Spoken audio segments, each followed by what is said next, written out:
Hello, everybody. This is some random Neko, waking up from my nap to greet the world for the day. And by greet, I mean celebrate Halloween by pulling out my marathon list full of all the nostalgic Halloween films I grew up watching. And on the top of that list is The Haunted Mansion from 2003, because that was the first Halloween film I remember watching, courtesy of ABC's 13 Nights of Halloween, which was a true childhood staple and the only reason why I know most of the Halloween films that I do.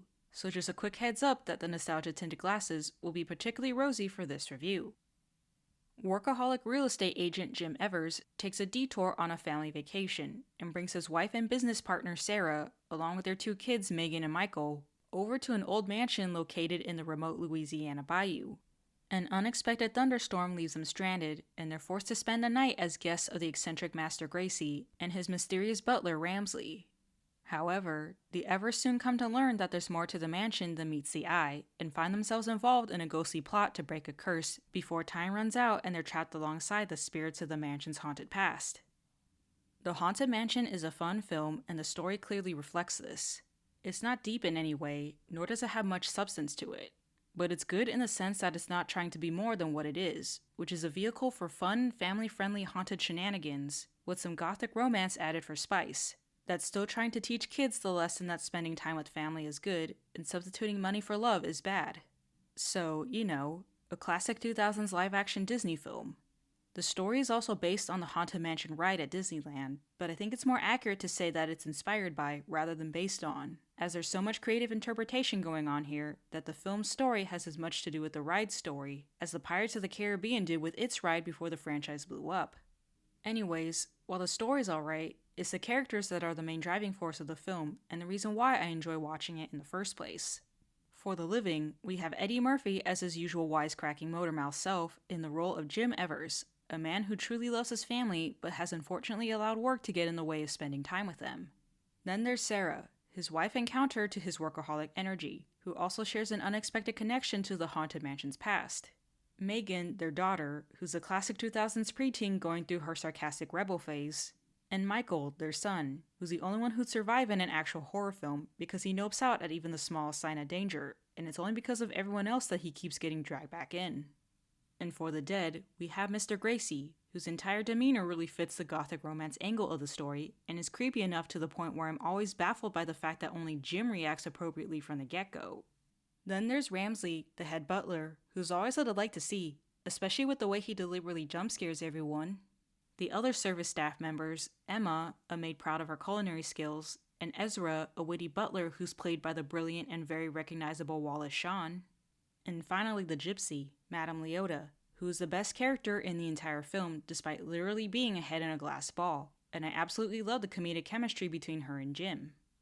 In regards to production, it was one of the best parts of the film, and I wish the art department, costumes department, hair and makeup crew, and SPFX team won awards for their work because they truly deserve it.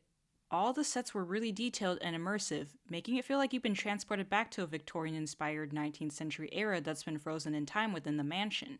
And the entire graveyard was full of character, both literally and figuratively.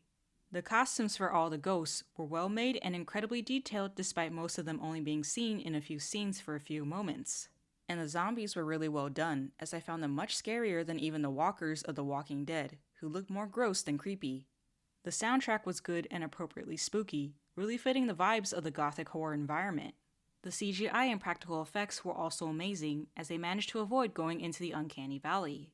And on the few occasions it didn't, it fit really well by adding to the strangeness of the Haunted Mansion. It's honestly really surprising how great everything looked in this film, as you can't even tell it was done by Disney just by looking at it, which goes to show how much time, care, and attention the production team put into bringing everything to life. Now, as much as I would love to keep the rose-tinted nostalgia glasses on, I do recognize The Haunted Mansion is not that good of a film. I know I said earlier that it's a fun film, but fun doesn't always mean good. The characters were mostly one-dimensional, with Sarah in particular feeling more like a prop in the story than a character with agency. Eddie Murphy didn't quite have the comedic punch I'm used to seeing from him, and I was honestly more curious about the backstory of the ghosts than I was about whether or not the Evers would be able to escape. The dialogue was also pretty clunky at times, and some of the conversations made no sense as to why they were even being had in the first place. The pace for the film was also not good, as it took way too long to get to the haunted part of the Haunted Mansion, and even then, it only felt like certain parts of the mansion and its grounds were haunted instead of the entire place. The passage of time was strange as well, with Mr. Gracie and Sarah's conversation feeling as if it wasn't progressing as much as it should have given everything that's happening with Jim and the kids in between. And while I know it's a staple in the horror genre, I will forever hate horror movie logic being used as a means to move the plot forward, because the logistics behind the plot's progression genuinely frustrates me. Like, why is a ghost ball the thing that gets Megan and Michael to the attic instead of their childish curiosity or scary ghost chasing them around? Why didn't the other staff members warn the Evers and try to get them to leave as soon as possible instead of waiting until they learned about the curse, which by then it's already too late? Why did the request that Sarah go to a mansion in a remote location by herself not raise any red flags? Why did Sarah let Mr. Gracie keep holding and touching her hand like he's her husband and not Jim? And why oh why was Sarah not creeped out by Mr. Gracie's behavior until he was declaring that she was his dead lover brought back to life? And don't even get me started on the logistics of the ghosts. Like, how do they even work?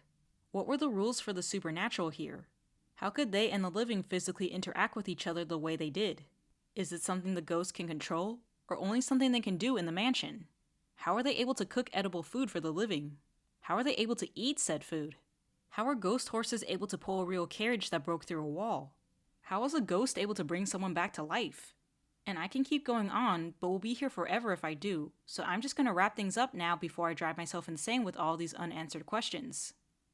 Overall, The Haunted Mansion from 2003 gets a C+, and it only gets this high of a grade despite all of its flaws because it's a fun, classic 2000s Disney live-action film that's a nostalgic Halloween memory.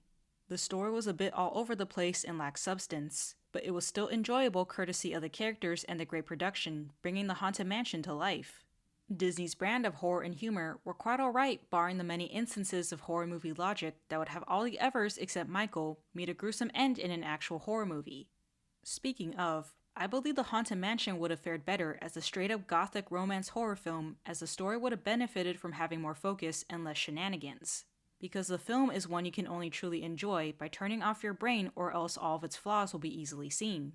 But even still, I'm glad the film was made the way it was. Because while it's definitely not the best Halloween film in the Disney lineup, it's still a fun watch that will continue to stay on my Halloween movie marathon list for years to come.